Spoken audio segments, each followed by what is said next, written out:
Step into Value Zone hyper mart Patancheru.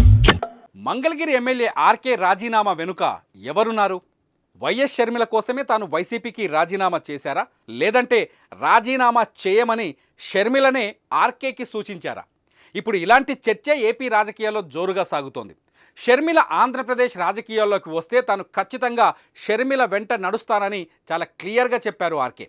ఈ మాటతో Sharmila AP రాజకీయాల్లోకి వస్తారనే ప్రచారానికి మరింత బలం చేకూరింది. అంతేకాదు షర్మిల కోసమే ఆర్కే వైసీపీకి రాజీనామా చేశారనే చర్చ కూడా తెరలేచింది. ముందు షర్మిలమ్మ గారు చేరితే మాత్రం నేను షర్మిలమ్మ వెంటే నా పయనం. నిజానికి ఆర్కే వైఎస్ కుటుంబానికి వీరభక్తుడు.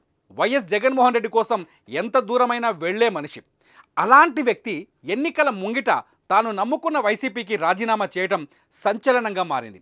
ఎమ్మెల్యే పదవికి పార్టీకి ఒకేసారి రాజీనామా చేసిన ఆళ్ల జగన్ సర్కారు అభివృద్ధిని నిర్లక్ష్యం చేస్తోందని ఇప్పుడు నేరుగా ఆరోపణలు కూడా చేస్తున్నారు. మంగళగిరిలో తానే స్వయంగా కాంట్రాక్టర్లకు డబ్బులు ఇచ్చానని, డబ్బులు విడుదల కాక కాంట్రాక్టర్లు ఇబ్బంది పడుతున్నారని గొంతు విప్పారు. అంటే జగన్ నిర్ణయాలను ఆర్కే పూర్తిగా వ్యతిరేకిస్తున్నారని అందరికీ అర్థమవుతోంది. ఇదే సమయంలో వైఎస్ షర్మిలను సమర్థిస్తున్నారు. షర్మిల ఏపీ రాజకీయాల్లోకి వచ్చినా, కాంగ్రెస్ పార్టీలో చేరినా తను ఖచ్చితంగా షర్మిల వెంట నిలబడతానని చెప్పుకొస్తున్నారు. దీంతో ఏపీ పాలిటిక్స్లోకి షర్మిల ఎంట్రీ ఖాయమనే ప్రచారం మరింత బలం చేకూరినట్టయింది. సుమారు 8 నుంచి 7-8 కోట్లు, ఇంకా లెక్క కూడా చూసి 7-8 కోట్ల రూపాయలు నేను బయట నుంచి తీసుకొచ్చి వాళ్ళకి సర్దానండి. కాబట్టి వాళ్ళకి తెలుసు, కాబట్టి నేను ఏ విధంగా పనిచేశాను, ఎక్కడ పైసా లంచం తీసుకోకుండా నేను నా సొంత డబ్బులు బయట నుంచి తీసుకొచ్చిన డబ్బులు వాళ్ళకి సర్దాను. కాబట్టి వాళ్ళు పాపం ఏం మాట్లాడకుండా అలానే ఉండిపోయారు. వాళ్ళు చేసిన ప్రతి ఒక్క పనికి కూడా రికార్డ్స్ ఉంటాయి. ఇవాళ కాకపోతే రేపైనా బిల్లులు వస్తాయి. ఏపీ కాంగ్రెస్ పగ్గాలు షర్మిల చేతికి వస్తున్నాయనే చర్చ జోరుగా సాగుతోంది. ఢిల్లీలో కాంగ్రెస్ అధిష్టానం కూడా షర్మిల వైపే మొగ్గు చూపుతున్నట్టు తెలుస్తోంది. వైఎస్ఆర్ తెలంగాణ పార్టీతో తెలంగాణ రాజకీయాల్లోకి వచ్చిన షర్మిల ఎన్నికల్లో మాత్రం పోటీ చేయలేదు. తెలంగాణలో కాంగ్రెస్కు మద్దతు ఇచ్చారు. ఇప్పుడు షర్మిల ఏకంగా తన పార్టీని కాంగ్రెస్లో విలీనం చేస్తారని, ఆంధ్రప్రదేశ్ ఎన్నికల నాటికి ఆమె ఏపీ కాంగ్రెస్ చీఫ్గా పగ్గాలు చేపడతారనే చర్చ మొదలైంది. ఈ విషయం ముందుగా గమనించే ఆర్కే వైసీపీకి రాజీనామా చేశారనే చర్చ నడుస్తోంది. అంతేకాదు కొందరు వ్యక్తులు ఒక అడుగు ముందుకేసి షర్మిల చెప్పడం వల్లే ఆర్కే వైసీపీని వదిలేశారని కూడా మాట్లాడుకుంటున్నారు. ఆర్కే ఒక్కరే కాదు, ఆయన లాంటి వ్యక్తులు చాలామంది వైసీపీ నేతలు ఏపీలో షర్మిల కోసం ఎదురు చూస్తున్నారనే చర్చ నడుస్తోంది. ఈ మధ్య వైసీపీకి దూరమై టీడీపీలో చేరి నెల్లూరు నాయకులు ఆనం రామనారాయణ రెడ్డి, కోటంరెడ్డి శ్రీధర్ రెడ్డితో పాటు మైలవరం ఎమ్మెల్యే వసంత కృష్ణప్రసాద్ కూడా షర్మిల వైపు చూస్తున్నారనే చర్చ సాగుతోంది.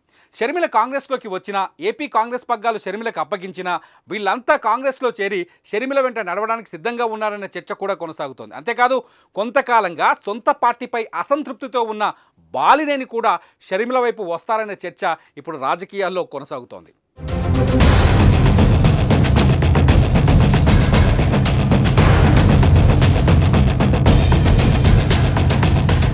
తెలంగాణలో గెలుపు తర్వాత ఏపీలో కూడా తమ సత్తా చాటాలని కాంగ్రెస్ ఆలోచిస్తోంది. షర్మిలను ఏపీ పీసీసీ అధ్యక్షురాలిగా తీసుకొస్తే వైసీపీలో అసంతృప్తిగా ఉన్న నాయకులందరికీ ఎర్రవేయొచ్చన్నది కాంగ్రెస్ కూడా ఆలోచిస్తోంది. గతంలో కాంగ్రెస్ పార్టీలో పనిచేసి ఇప్పుడు వైసీపీలో ఉన్న నేతల్లో కూడా మళ్ళీ కొత్త ఆశలు పుట్టించాలనే వ్యూహంతో కాంగ్రెస్ పార్టీ ముందుకు వెళ్తోంది. అంతేకాదు ఈసారి ఎలాగైనా ప్రత్యేక హోదా అంశాన్ని తెరపైకి తెచ్చి కేంద్రంలో బీజేపీని, రాష్ట్రంలో వైసీపీ, టీడీపీ, జనసేనలను గ్రిల్ చేయాలని కూడా ఆలోచిస్తోంది. హోదా అంశాన్ని ఎన్నికల్లో పెద్దదిగా చేయాలి అంటే ఖచ్చితంగా పార్టీకి బలమైన నాయకత్వం కావాలి.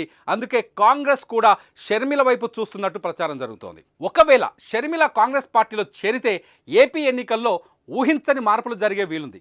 వైసీపీకి అఖండ మెజారిటీ ఇచ్చిన వైఎస్ఆర్ ఓటు బ్యాంకు ముక్కలే అవకాశం కూడా ఉంది. ఈ పరిస్థితుల్లో షర్మిల కాంగ్రెస్లో చేరతారా, సొంత సోదరుడు వైఎస్ జగన్కు వ్యతిరేకంగా రాజకీయం చేస్తారా అన్న అంశంపై ఇప్పుడు ఏపీలో తీవ్రంగా చర్చ జరుగుతోంది.